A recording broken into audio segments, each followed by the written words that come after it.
Swim check 1, 2. Bike check 1, 2. Run check 1, 2. I think we're ready. Let's try this. Welcome to the Try Beginner's Luck podcast, a podcast where we explore the sport of triathlon from a variety of perspectives to help beginner triathletes on their journey. I am your host, Mashonda Shines. Happy New Year and welcome back to Try Beginner's Luck. Woo! We are in 2023. We're in the fourth week of the year. And I tell you, recording the first episode is always like Butterfingers. I forget what I'm supposed to say, forget what I'm supposed to do. And it's like riding a bike again for the first time. I might make a couple of falls, but I will get back up again. But I guess it's just like in life, when you have a couple of failures or just challenges that you have gone through, you got choices to make. You either let failure rest, or you get back up and try and turn that into a success. And so I was thinking a lot and talking with my team about what does this year signify? And the wise Maria was like, courage. And I said, yes, it takes courage to try. And we're in our third season, technically first full year, going into our second year. And it really does take courage to do something different. And so I just encourage you, whether you feel supported or not, whether you have all the resources or not, whether you have lost the weight or not, whether you know how to swim or not, bike or not, run or not, you have the ability to try and to do something different. And it's up to you to have that courage to be able to do that. It takes courage to be great. And I know for sure, everyone that's listening, you guys are great because one, you're listening. And if you're not listening, you need to be great. So you too can be great. So I always like to start the first of the podcast season with like a heavy hitter, a puncher, someone who has been in the triathlon world for a long time, who has knowledge that they can share. Because again, I want to set you up to have a great season. And we try to build on that. And so I got the pleasure of meeting this young man this summer of 2022. And I was just blown away because I had heard so many stories about who he was. He was like a legend in my mind before actually meeting him. And so being able to meet him in person, I'm dramatic. So imagine me meeting him. I'm like, oh my gosh, I am meeting, oh my God, like having a fangirl moment. But I'm really like that because he really is a legend in this sport. He has been a part of over 87 world teams where he has managed athletes on Team USA. He has been to over 40 different countries. He's the former editor of the USA Triathlon's official publication from 1994 to 2004. He's instrumental in founding the USA Triathlon Hall of Fame. You can thank him for your USA official rankings, because without these rankings back in the day when he thought about it, you wouldn't be able to be going to age group national. So give thanks and give him his props where it's due. And he has such a long rap sheet. He had an initial stint as USA Triathlon's championship and Team USA coordinator from 1990 to 92. He's been the executive director. He has served as acting CEO. What hasn't he done? He has managed and the US delegation for ITU Worlds. He is a team leader of the USA Olympic team for their international debut at the 2000 Summer Olympics in Sydney, Australia. I really could keep going on and on and on. He's probably the reason you are a professional if you are a professional, or you're an elite if you're an elite, for having a club program, coaches for having coaching certifications. He is Mr. Triathlon himself. All right, without further ado, I get to bring to the audience Mr. Tim Yount. Tim, welcome to Try Beginner's Luck. How are you? Oh my gosh, I'm blushing the color of my USA zip down. Geez, Michelle, that was crazy over the top. You know what? I'm good. I'm really good. I'm glad we're in a new year. You know, it's sometimes you get in the holidays, right? And you're like, oh my gosh, I'm so beat up. I'm tired, exhausted. I went in the holidays really motivated to look at 2023 differently, to be really energized and excited about it.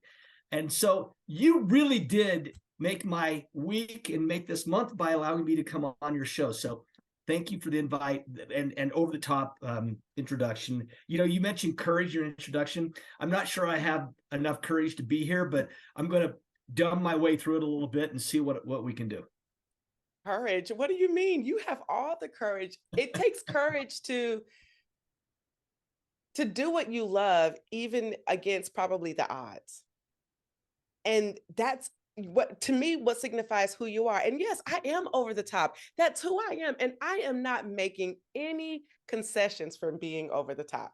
And any guest who comes on this podcast, or if it's out in the world and I'm emceeing, hosting, whatever, it's over the top because that's who I am and because you deserve it.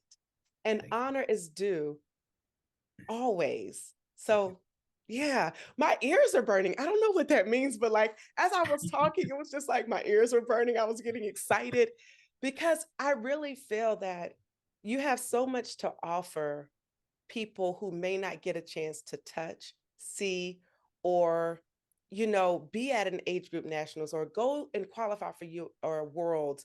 So to be able to bring that to this audience just warms my heart. Okay. We got to get into this.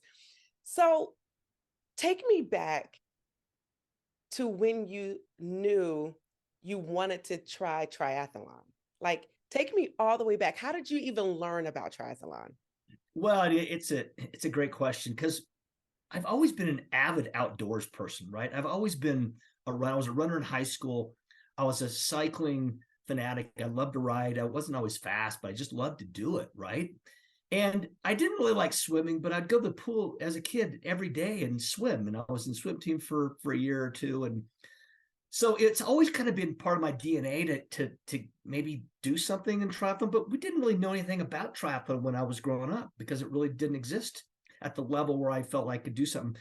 So when I was in college, it was my freshman year, I was asked to help with the triathlon. So I came out as a volunteer and I'm standing there, I'm looking around like, oh my gosh, look at all these people. I can do this.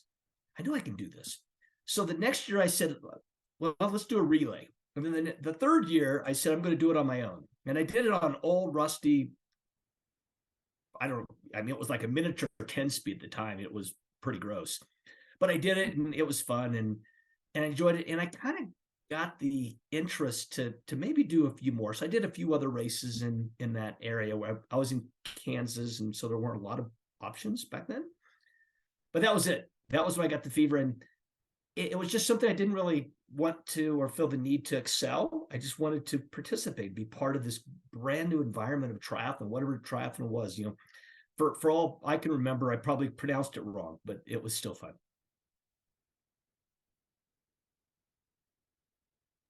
Oh, pronouncing it wrong? Listen, I pronounce it wrong all the time. I'm Southern, and so occasionally you may hear me say triathlon. It's like if I've been in Georgia for too long and come back, it's like triathlon, athlete. And so for those of you who have sent messages about that, oh well. Anyway, but no, that is so cool. So you started by just helping, volunteering, and then you did a relay. We often say here, or at least I often encourage relays because I think that is such a good way to get involved without, it's like you can stick your pinky in without sticking your whole your hand in. But I really wanted to say, this is what I really wanted to say is stick your pinky toe in without sticking your whole foot in. You see, it's the beginning. It's the beginning. Yeah, So, I had to dabble with it because, at that time I hadn't been swimming very much. I'm like, I'm not going to just jump right in this body of water with these people and arms flailing and people kicking and it's like that. I wanted to kind of feel more comfortable. So when I was actually able to see it happen, I knew I could do it. And that's when it came together that I should try this sport. And yeah. I'm glad I did because it kind of kickstarted the rest of my life, really. One yes has definitely led to the trajectory of your entire career. It And I is. think it's the curiosity that probably got you. And then it was just like, man, it sucked you in. But this sport is very contagious. Let's be real. One little, it's contagious. Okay. So tell us about your first relay and which leg of the relay did you do? Well, it was, again, at that time I was a freshman in college. I lived in the dorm, right? It was a hall there on the campus of Kansas State University. The Wildcats, woo, Wildcats, purple, woo, purple and gray. They just upset Kansas last night in basketball, by the way. So I was so excited this morning when I was able to see some of the video clips. So it was a situation where I was asked to do a leg. I wasn't able to choose. They said, we need for you to do the run session. And they know I ran because it was crazy. A good friend of mine that I would run with every night. And it was always at dark. It was around 8 o'clock or 9 o'clock. We would run the perimeter of the campus and it was about 2.2 miles. And so we would run that thing as hard as we could possibly go. And at night, you look like you feel like you're running faster than you really are. But we'd get back and it's hot and humid in this area of the state. And I'd be sweating. I'd feel good about myself. And so they knew I was somewhat fit in the run. So it worked for me to do that. So that was my first option. If they'd asked me to do the swim, I probably wouldn't be here today. I'd probably be working. Not that there's anything wrong with working at Burger King or McDonald's, but I might just be right there at that location in Colorado Springs working in a Burger King McDonald's if I had to have that opportunity happen. Wow. Well, I'm grateful that they went with your strengths. They did. And I think this is kind of like an object lesson for those of you who are listening who probably already know, play to your strengths, and then work on the other things, which is what you did. So you started off with the run. You were like, oh, I can do this. Now I want to do my first full one. So tell us and take us back to what was your mindset when you did your first full triathlon on your own? Yeah, it was actually kind of scary. I will remember it was a small little body of water out at Tuttle Creek, which was the name of the body of water, which is actually a big creek, but this was in a small section of where we actually did the race. And I just remember being such a neophyte, and I didn't really, I mean, you didn't have internet, so I can't do research on it. I'm talking to people that trying to explain a little bit about what we are to do, and there's no wetsuit, thankfully. Otherwise, I probably wouldn't have done it either. And so I said, you know what? I've done so much racing. I started running pretty actively as a kid. I was in second grade. I did my first running event it was a 10K, believe it or not, as a second grader. And so I kind of knew what racing on the running side was about. I'd never done a bike race before at that particular point in my life, which I went on to race bikes a lot after that. And then the swim, I was swim team for a couple of years, so I knew kind of what competitive swimming was about. So it was just putting these things together. I didn't know anything about transition. I didn't know what the order would be for me that worked best. I didn't know where to put my gear. I didn't know exactly what gear. Do I put socks on? Do I not put socks on? Can I run out of transition without my helmet clipped? And do I wear shades or do I not wear shades? There are all these questions that you think about, right? And you feel like you shouldn't ask people that know the sport well what to do because you sound dumb and you're thinking they're going to make fun of you, because in college, people make fun of people in college all the time, right? For a lot of things. So I didn't, but I got through that first one and it was fun and I wasn't very fast, but I didn't really care because I was able to do something that I had set my mind to do. And I'd kind of been thinking about it over the summer when I was at home about training for something. And this kind of came to mind. And so it kind of worked out that I had done a little bit of work before that, because it was an event that was taking place, right when we came back from school. So it was always a fun time to get back with new people and to try new things. Welcome to my world of not researching. I'm one of those people like, it's better sight unseen. Let's just do it and then figure out the rest later. So welcome to my world. But one thing that you said that stood out to me, and I think it's probably the impetus of this podcast and why I'm so passionate about it, is not feeling like you can ask the questions that you need to ask without being judged.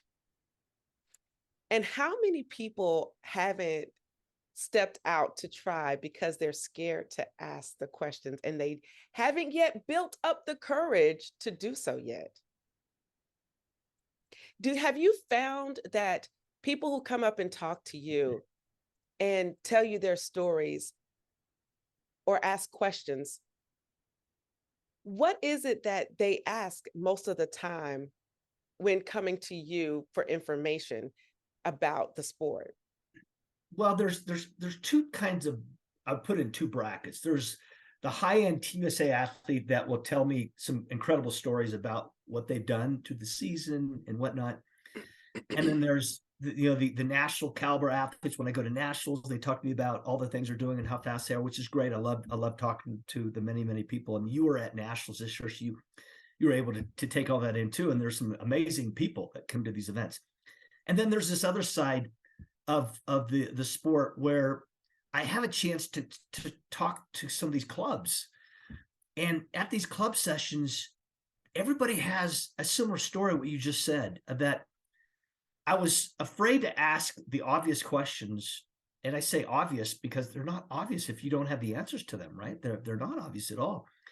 And so what I do is I like to just telling my story and how I began and how the intimidation was pretty great. But you know what?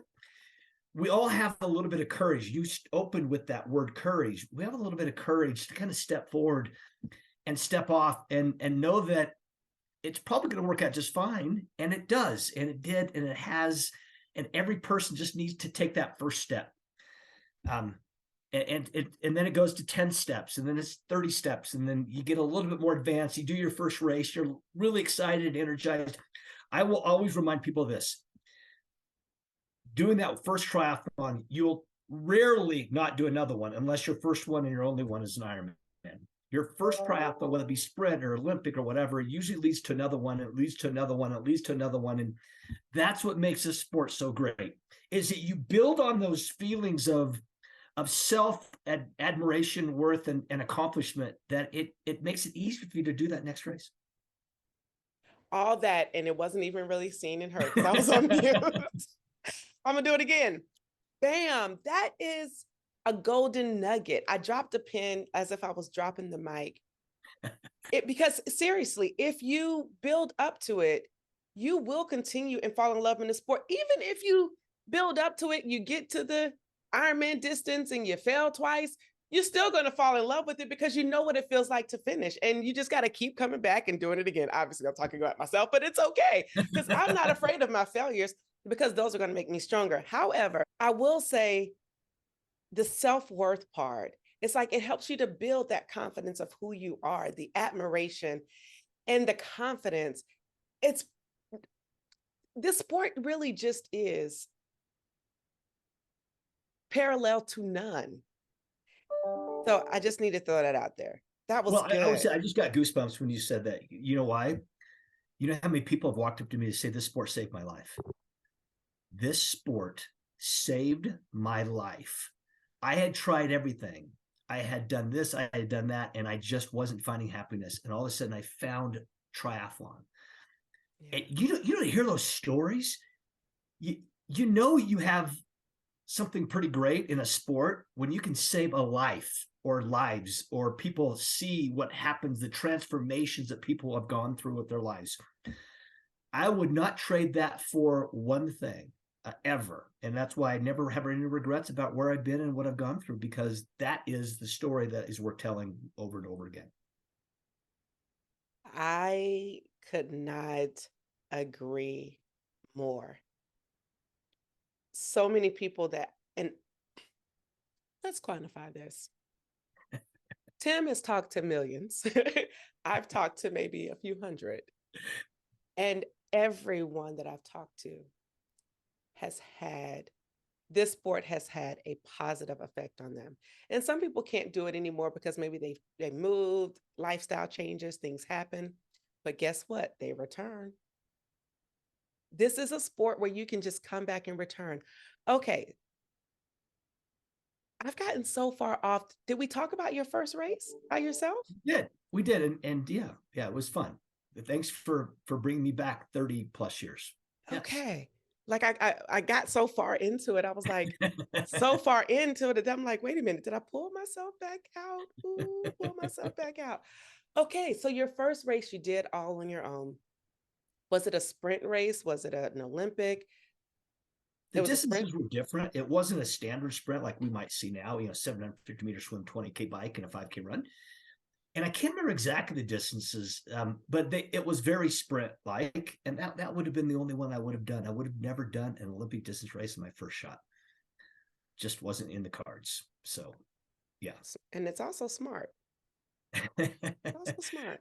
Although, how many people now do their first race as an Ironman or a half Ironman, which I'm just astounded by. Listen, I think to each his own. Yeah, that's all I'm going to say is to each his own. For me, that probably wouldn't have been a reality, right? And I probably would have been like, deuces, I'm out. But for some people, they have a different mindset. They have a different mental threshold. They have a different pain threshold. That's something I'm learning about. Pain threshold is real. How much pain can you endure and like make that go to a different level? Anyway, wherever you start, here's the deal. Let me put this out here.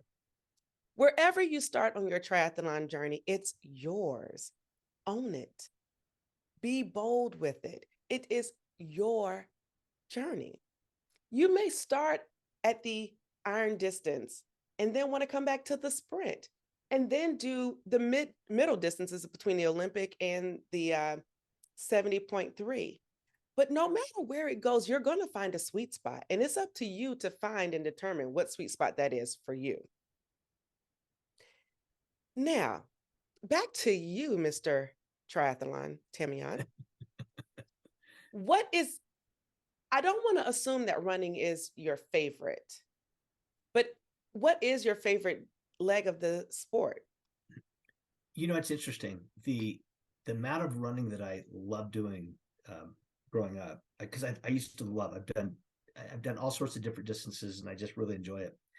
What happened is, and this is a crazy story, but it is part of my journey. You mentioned journey. Is I was diagnosed with rheumatoid arthritis at age 27. So high enjoyment around the running that I was able to do turned into a painful step along the way. Every step, I'd get out of bed, every step was painful. And I didn't know why. And I didn't know anything. I was at a world championship. I was in Australia managing a world's team, and I just come back from a run with Dr. T.K. Miller, who is our medical lead. And I said to him, Dr. Miller, I'm getting out of bed, and I feel like I thought I stepped on glass the first time I put my foot on the ground. I don't know what's going on. So I came back to the States, and I had doctors time and time again tell me, we don't know what you have. Doesn't look like anything. And then finally, one doctor said, I think you might have what they call RA, rheumatoid arthritis. And so that was what shifted my mindset from being really competitive in running to something else. And that something else was cycling. Cycling has become my passion. To answer your question in a roundabout way, cycling has become my love. I do it. This is crazy. I do it almost every day. I would usually take maybe 10 to 12 days off a year because I love what happens when I ride. I love the feeling, the exhilaration of it. I love going fast, which I can't do running anymore. I still run. I still am able to run. I don't have any pain. The biologics that I'm on now allow me to do a little bit more, but I can't do Ironmans. I can't do halves. I can't do that because I would probably never survive the days afterwards. And I'm not swimming much, if at all, anymore. And so cycling has taken over every aspect of what I do. I've 8 or 9 frames in my house. I've got time trial, I've got road, I've got mountain. I'm getting a gravel bike pretty soon. So it's just been my new adoption, and I've been doing it for quite a while now. Raced bikes for quite a while. Then I got done racing bikes, and I just went into enjoying time trials and 100-mile races and doing all those things that I'm not doing as much anymore because of time, but I still love to ride. Well, it looks like you and Vic have a lot in common with the 8 or 9 bike frames. Between the two of you, I think the average height will be about a 54, 56 bike frame for me. So You're on it, girl. You're on it. If you need to send me a bike or come on, I will receive a TT and a regular road bike. I'm here for it. Okay. Ooh, 8 or 9 frames. I love that. You twisted what could have been a challenge and you made it into something victorious, versus saying, you know what, I'm just going to give up. You turned it around, and to cycle every day. What happens when you're traveling? Do you travel with a bike? No, I go in hotels. I seriously, matter of fact, the first question I asked the person in my office that sometimes will book my hotels, guess what I'm asking? It's got to have a trainer. It's got to have a trainer in the gym. If it doesn't have a trainer in the gym, I'm not staying there. I'm not going to do that. Because priorities, right? Like priorities matter. And I'm not afraid to ride at midnight. I'm not afraid to ride at 5 a.m. to get it in, because as you know, working nationals, your schedule is crazy. It's insane. It starts at 4:30 at the venue and it goes till late in the day. But I love it so much. I'm able to decompress on a bike, and that's what happens if I ride at the end of the day. And I love that.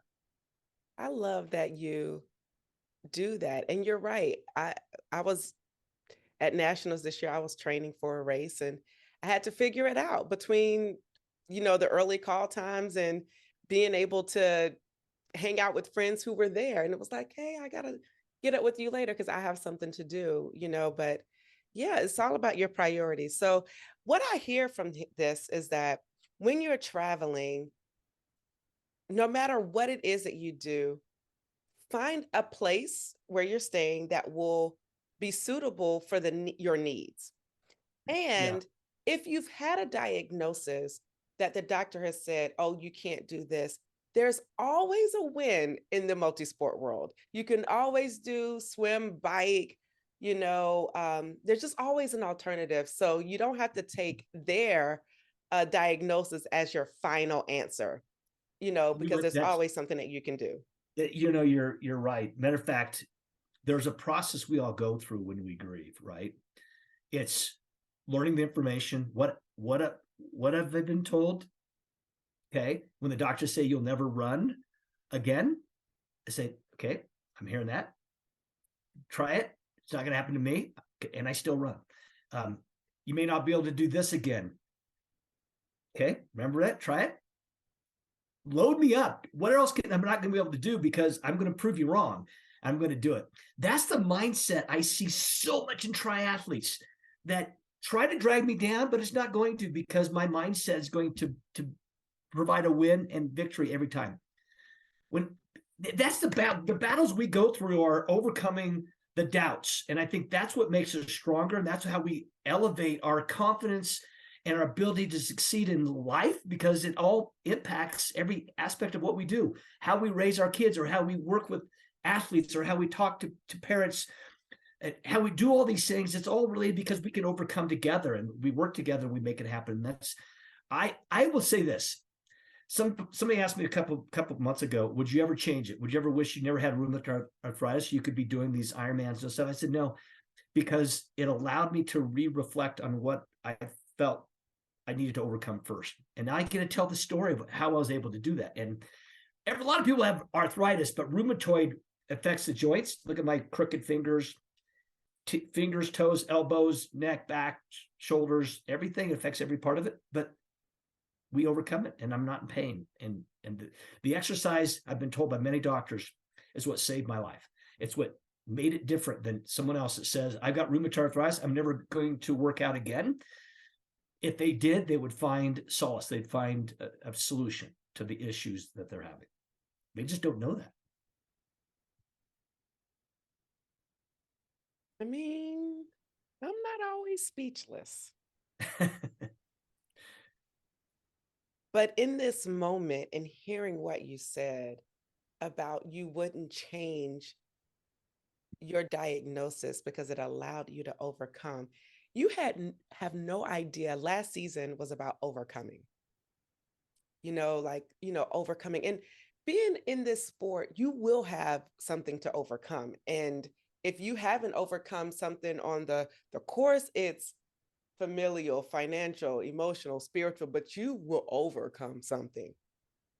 And I think that is just so powerful in speaking about the mindset and how it is your mindset. Even when you have quote unquote failures or unsuccessful events, it doesn't mean it's the end. It just gives you an opportunity to change it around and do it differently so that when you come back, it can be victorious. Anyway, okay, I'm good. Okay. Tim, we have to have you back on, number one.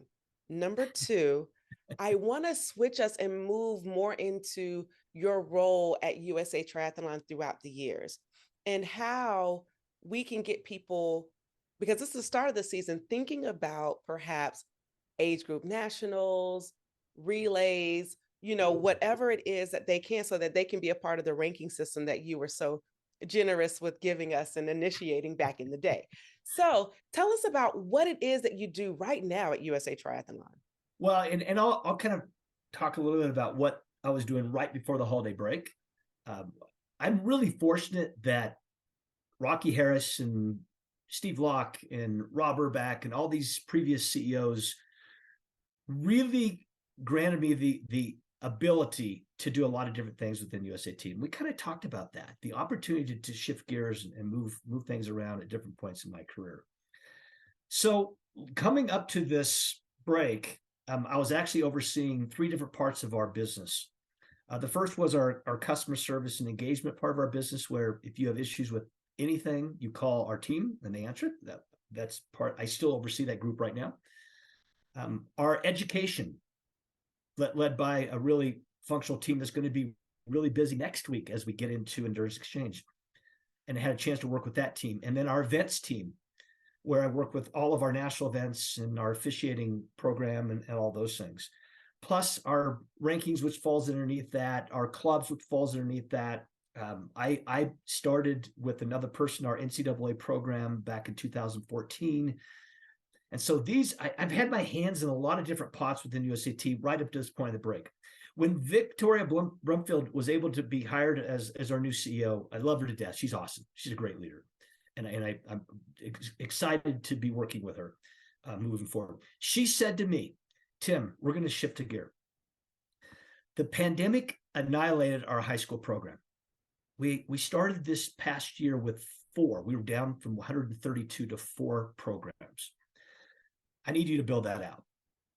We're down to 60 collegiate clubs. We're back now up to about 120. I need for you to create Collegiate Club 2.0 so we get even greater numbers and the ability to grow that area of our business. And obviously what you're still doing with the NCAA, where we've reached the zenith of 40 institutions, which means we get to start our NCAA assessment soon on becoming a championship sport. But I need to have you release some of the responsibilities that you have. So we're going to give customer service to a new hire that we're going to bring in. We're going to give education over Scott Snitchpond, who is the high performance general manager. And you're going to keep our national event team because you work so close with our national event program. But we're going to have you build up these other 2 functions. So as of January, my new priorities are high school collegiate club, NCAA, and then Team USA that I get to continue to work with, and our national events I get to continue to work with as well, continue to be a priority. So it's exciting. And I came this new year so motivated and energized about what's going to be ahead this year. And I'm hoping I can knock it out and make everybody happy and do some really fun things with it. No doubt.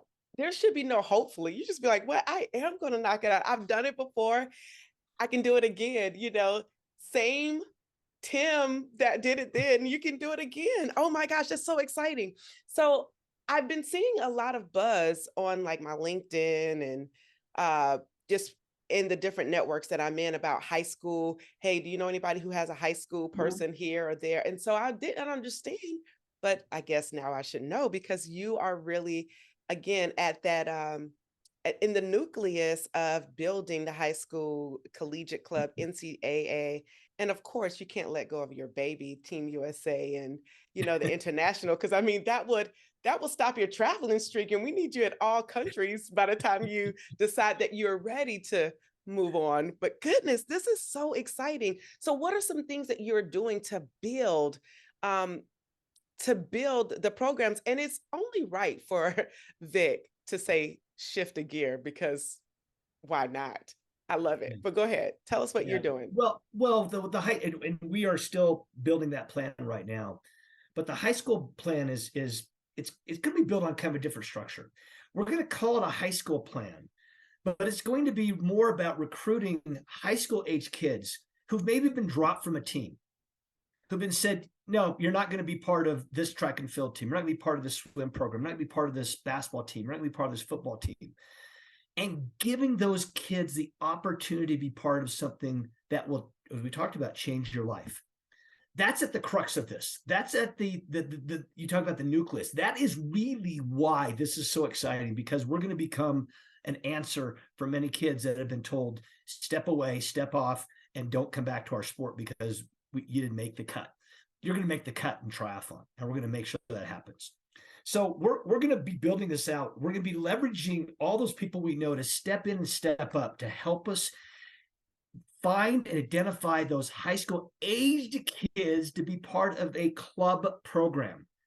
And as we build up these club programs, we're going to start building them where we have NCAA programs first, and then we're going to be going to where we have collegiate clubs second, and then we're going to be looking where we have our youth program builds. We're starting in New Jersey and Pennsylvania. We're going to be moving into Texas, moving into LA and other markets. We're going to be building behind those as well.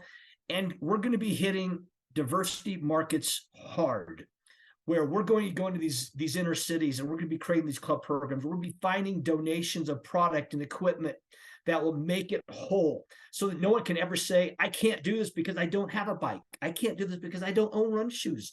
I don't own any shoes that I could do any exercise in. No more. That's going to change. We're going to turn the tide on all of that. And we're going to have talent, what we call talent scouts. The talent scouts are going to be out there in each of the states, and they're going to build their talent scout teams. So they work with race directors, they work with coaches, they find kids, they get to the high schools. How can we reach the high school kids to get them to be part of something so amazing and so true? That is why I'm excited about high school build. And we're going to do that, and we're do that very aggressively. Sometimes they say you have to be in a room to feel the atmosphere. I just felt everything that Tim said reverberate right in my room, and we are thousands of miles away, but it got me excited, like, yes. Because I was going to ask you about the accessibility issue, because triathlon is a very resourceful, rich sport. And so the fact that you guys are going to make sure that the youth have what they need, I love it. Now, I want to,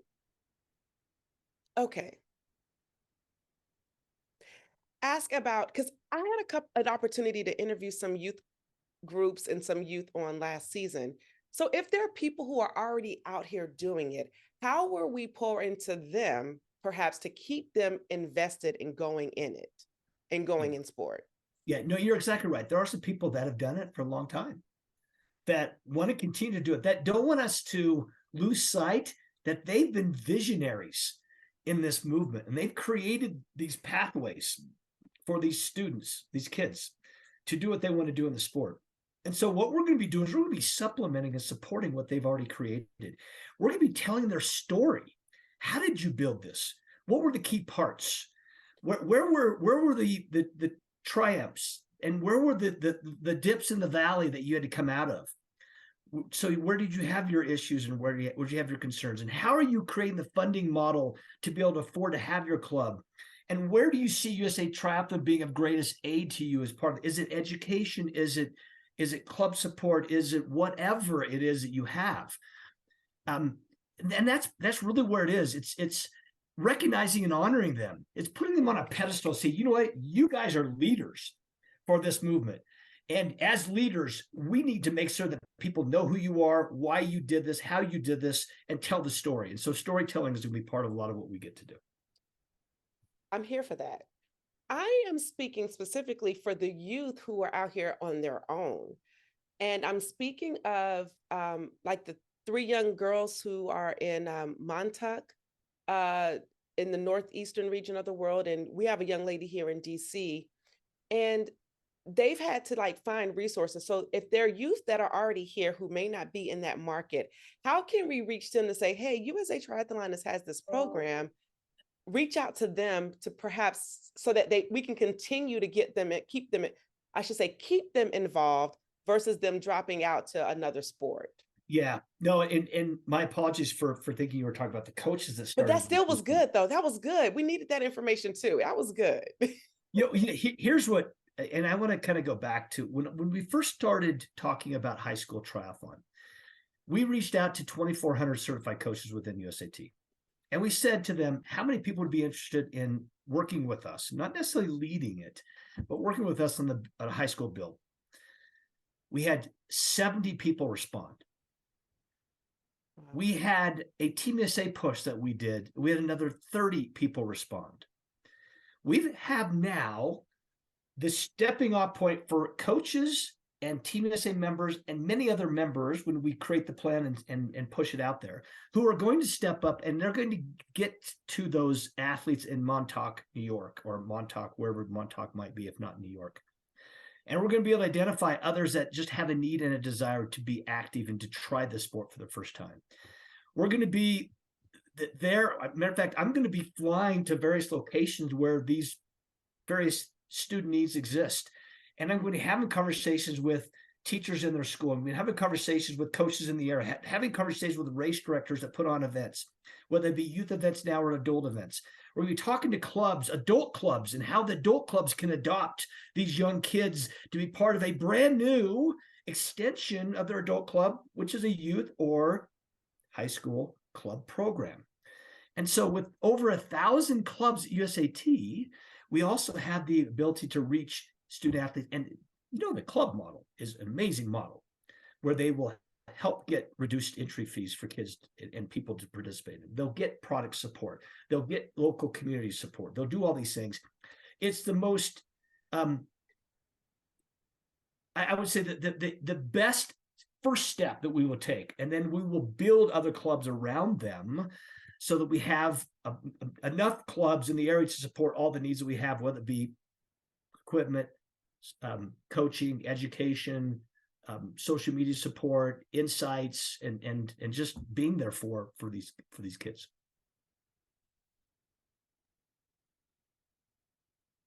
Yeah, that's what we wanted to hear.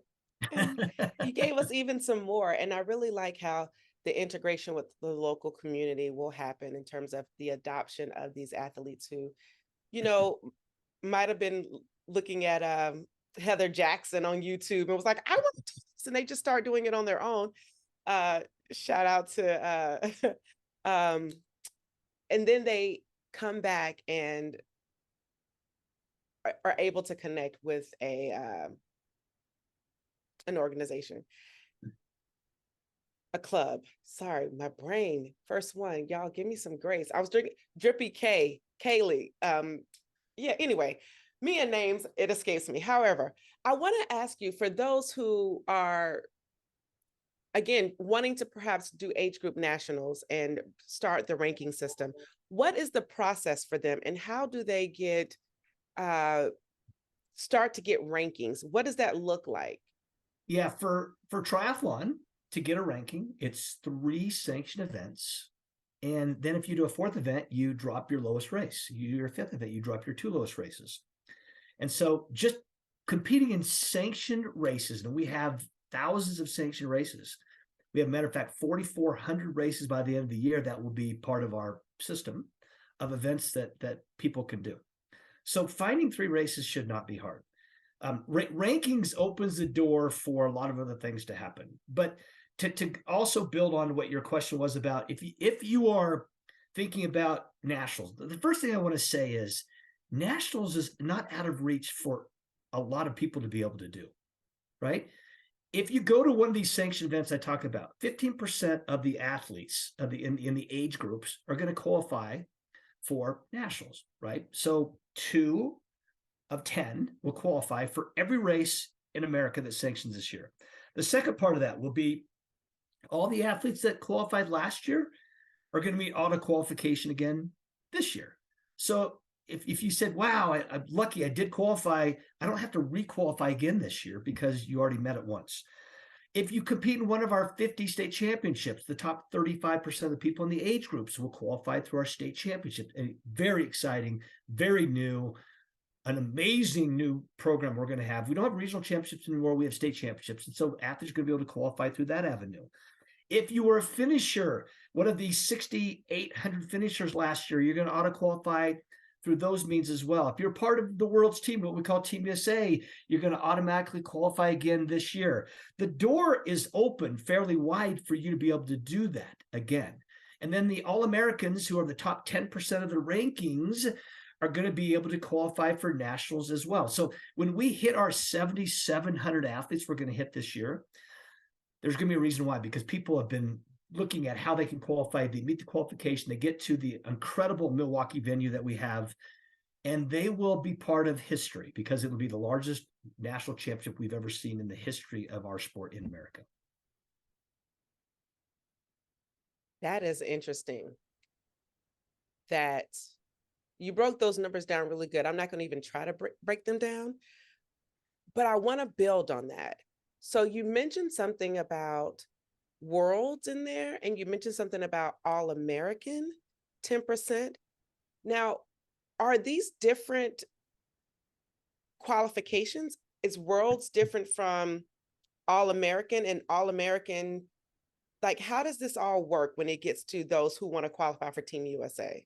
Yeah, I'll start with All-Americans first. By doing three triathlons or 2 in all the other disciplines, and all the other disciplines that we have would be duathlon, it'd be off-road, and it would be aquabike and aquathlon. Those are honors that are just based on competition through the year. And then if you're a triathlon All-American, then you qualify using that All-American status, which is top 10%, as you noted, to get to the national championship. At the national championships, and we have many of them, we have over 14 different disciplines, you will qualify for Team USA, or our World Championship, as we also call it. These are world triathlon-led events. They are taking place in different parts of the world, as the name would imply. And you have a chance. Now, it's not anything that we're going to cover for you. You're an age group athlete. We have about 1,700 athletes that qualify for world championships in a given time frame. This year, we're going to be going to 2 places in Spain, and we're going to be going to Germany as well as Switzerland for world championships. We're going to be going to Norway for Winter Worlds, which is another discipline that we actually have. So I feel strongly that if you go to the national championship, the chance of you getting a slot to the world championship becomes heightened, because we will do pass downs to certain levels. And so if you don't automatically get a spot immediately, you're going to be able to slide down to another spot and make that world championship team. The world championship is the most amazing experience. I wish we could almost do a standalone on that, because the stories that we hear about, that we see, that we get to be part of, we talk about life-changing, being part of a world team, wearing the red, white, and blue USA. There's nothing like it. This is the Olympic Games for age group athletes. And so it's the zenith. It is the ultimate, the penultimate opportunity for people to represent their country, to be part of a world championship and do some great things. Well, first of all, let's do part 2. When do you want to do it? Just let me know when. We can bring you back on this season, talk about worlds, because there's still time for people to qualify. And so I do believe that, people want to, they see, okay, slow down, Mashonda. There are oftentimes people who are on Team USA who are racing at the local level, and they see all of the people wearing Team USA and want to know how they qualify. This is how you can wear USA too and represent all throughout the global situationship. You know what I'm saying? Like you Yeah. have that opportunity. And if, of course, this wouldn't be Mashonda if I didn't put this out there. If you need someone to assist you while you guys are going to Ibiza this year, I am totally ready. It's one of my favorite places. So I can come and help you at Worlds. You may need somebody to talk to the athletes, encourage them. I got you. You got my back. Shoot. Yeah, but you know what? You do need to get to a world championship sometime. I'll just tell you, you have not lived, Mashan, until you have a chance to get to one. And all you have to do is go to a national championship, qualify for the national championship, and you've earned your way. Your ticket is punched to get to the event. So yes, we are going to Pontevedra. We're going to Ibiza. We're going to Hamburg in Germany. We're going to Zofingen in Switzerland for one of our world championships. So it's some amazing places. They're vacation getaways, but they're also great places to go and compete as well. Okay, I want to talk about so I'm getting excited about this. So two things I want to do. One, how do people find out? Where can they go online to find out about this information is the first question. And two, do you have a moment to break down each of the different worlds that you guys are going to and what events they are so people can have an idea of what they can qualify in? Yeah, matter of fact, you'll test me in my abilities here. That's what I'm doing. That's what I'm here to do. Matter of fact, the first place to go to is really the usatriathlon.org website. Okay, and all you have to do is put into the search engine nationals qualification as an example. It should take you to the page that speaks to where you qualify. And then if you put in Team USA, it should take you to the Team USA page. So you can look at where we're going, and there's a chart we created that shows how you qualify for the World Championships. The World Championships are based on three different, well, there's multiple disciplines. Our Winter Worlds is going to be the first one. It's winter try and it's winter do. And that's going to be in Norway. Matter of fact, the national championship for winter is this weekend in Anchorage. And so people will be going there for the opportunity to get to a world championship this year and also qualify for next year's Winter World Championship. We're then going to go to Ibiza, and Ibiza is going to be what they call the multi-sport world championship. It is a great place. I was there in 2004, and oh my gosh, it was. I always tell a real quick story, Mashonda, that I was going to the venue at 4 a.m, and as I was driving by the venue, I went by this disco, and there were people that were everywhere on their cars, listening to music. They were dancing, they were high-fiving each other, they were drinking. I'm like, these people do not go to bed. It was crazy. It is the party capital of the world. It is. It is. I spent my a very key birthday there. Hey, okay, sorry. Your 20th? What was it? What was That's it? Well, it had to have been 21st because, I had to be legal to enjoy the festivities. So we'll just say it was the 21st birthday. So the multi-sport festival is where we get all of those event disciplines that are not part of the standard nomenclature that people know. It's aqua bike, it's aquathlon, it's these disciplines that are short in distance, and for the most part, it's duathlon. And on the site you'll see all the races that you'll be able to do, and there are 8 of them that you'll be able to do at the World Championship. Then you have Pontevedra, which is going to be in Spain also. It's going to be in September. It's going to be, again, they're light disciplines. You'll see on the website the 3 that we have there. And then we have Hamburg, which is going to be the draft legal side of racing, and we'll have World Championship there. So, and I'm not going to test my knowledge because I know I'll mess it up. But the Ibiza race will have 8 different racing options. And there's relays that they do as part of the team. There's individual super sprint, there's sprint distance, there's standard distance. These are all pretty cool. And then the other ones have light disciplines, like at Hamburg, it's all draft legal racing. And then at Pontevedra, it's all non-draft racing. And so these are all kind of fit. So you don't have to take multiple bikes except for Ibiza, where you're doing off-road and you're doing on-road. But we have bike rentals that we will establish through a local group.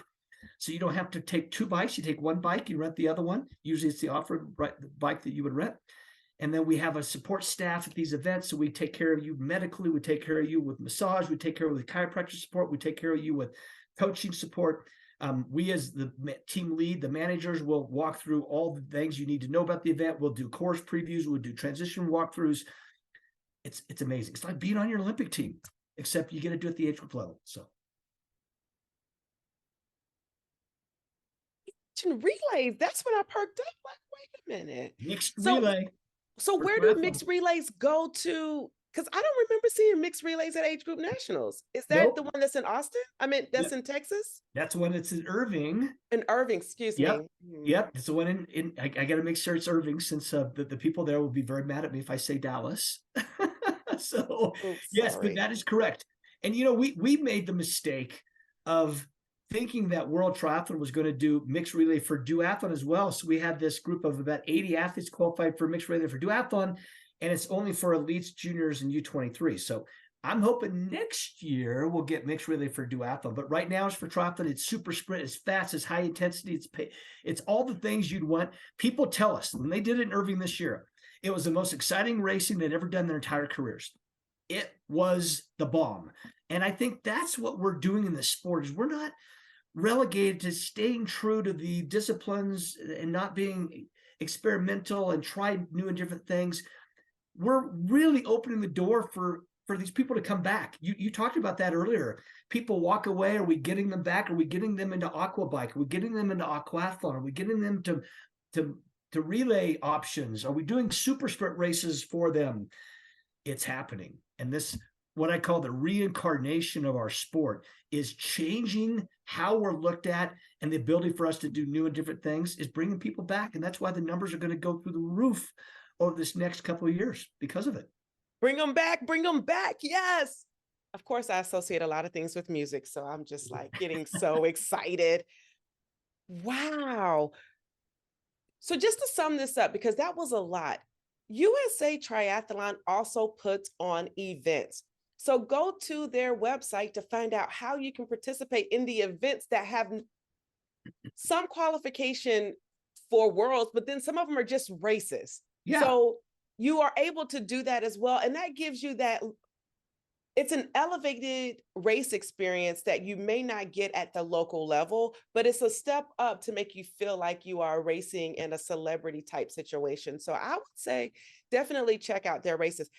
Okay, the time has escaped because we have talked about some really good things, but I think it was important for us to talk about worlds and how to qualify, because that was my goal, is for people to have an idea of how they can do it so that they can be thinking about ways that they could set up their season if they haven't already finished their race planning schedule, so that they can qualify for worlds and qualify for nationals, which then will allow you to qualify for worlds.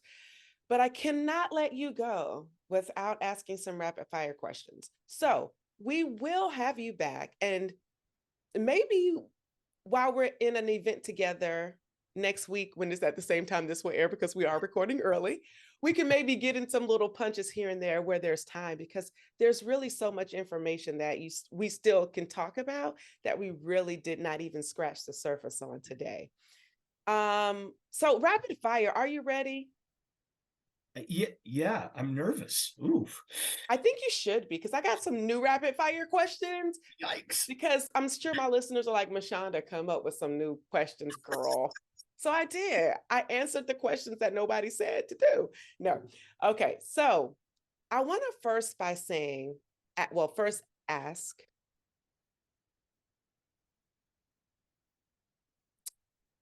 It's really quiet. My favorite dessert is ice cream. Was that one of the questions? Oh my gosh, no, but I like ice cream too. Oh my God. Okay. But no, I do love ice cream. All right. What is your favorite triathlon hack? My favorite triathlon hack. Trick. Like hack, trick. Like if you don't have your water bottle, you put together 2 water bottles. I don't know. What is a hack? Like, what is a secret? What is a life hack? What is a triathlon hack that, maybe that's a silly question. I'm gonna have to work that question through. No, that's funny. I've actually never heard it hack. Like if I'm a hacky sack, I'm kicking something in the air. So you got me on that one. But Wow, that's a really hard question. You know how I they would, say, here's a life hack, like somebody I saw on clearly my source of entertainment is Instagram these days or TikTok. And somebody showed us how you could put a spatula in the oil, dip your batter in, and then put it back in the frying pan. And you have like how you can make an empanada without having to touch the batter, like a life hack, like something that only you do because you figured out how to make something else work. Anyway, you know what? We're spending too much time on this question, so I can work this through a little bit more. Clearly, this is not the question that's rapid. well, let me answer it in a different way. Not so much related to triathlon. Could I consider my hack for what I do when I announce events? And I've been really fortunate to announce about 400 races in my career. My secret ingredient is in the mornings, I will have lemon lime Gatorade. I'll have honey, vanilla, and Okay. lemon in my lemon Gatorade or Powerade or whatever it might be. That can get me through an entire weekend of announcing. So that would be, I guess that's my hack. And that people are like, how do you not lose your voice? Well, it's that secret ingredient. It's right here. You know what? Saw you drinking that and was like, what is it? It looks really disgusting. Just for those of you who, and so I'm new now to the announcing world, but I'm newer. I have not erased 400.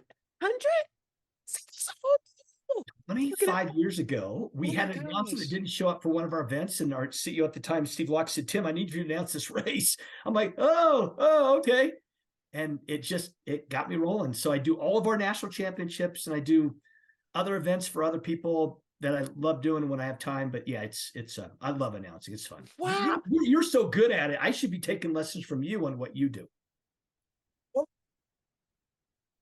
we want to talk about this because I feel like this is going to be like, anyway, lemon, honey, vanilla, and then lemon in the lemon lime In lemon Gatorade. lime Gatorade. Yeah, it's a soothing ointment.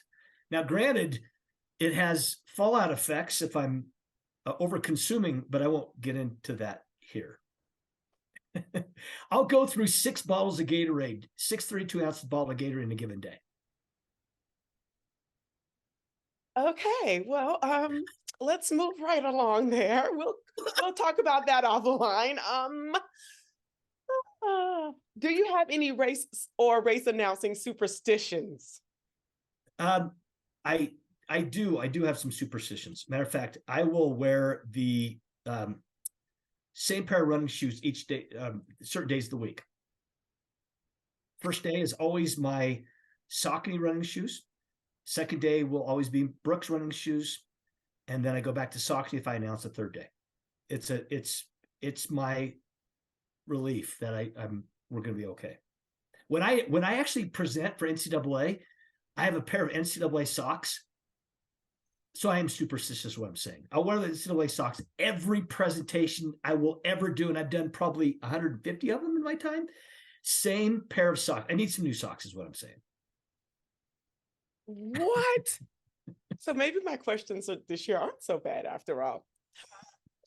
Okay. You get me to really dig deep on this, Mashadi. You know that, right? Well, they do as well. Like, I ask thought-provoking questions. This is what I do. All right. What song, or if you listen to podcasts or the news, gets you excited when you are cycling? There is God, I'm going blank on the name of the song.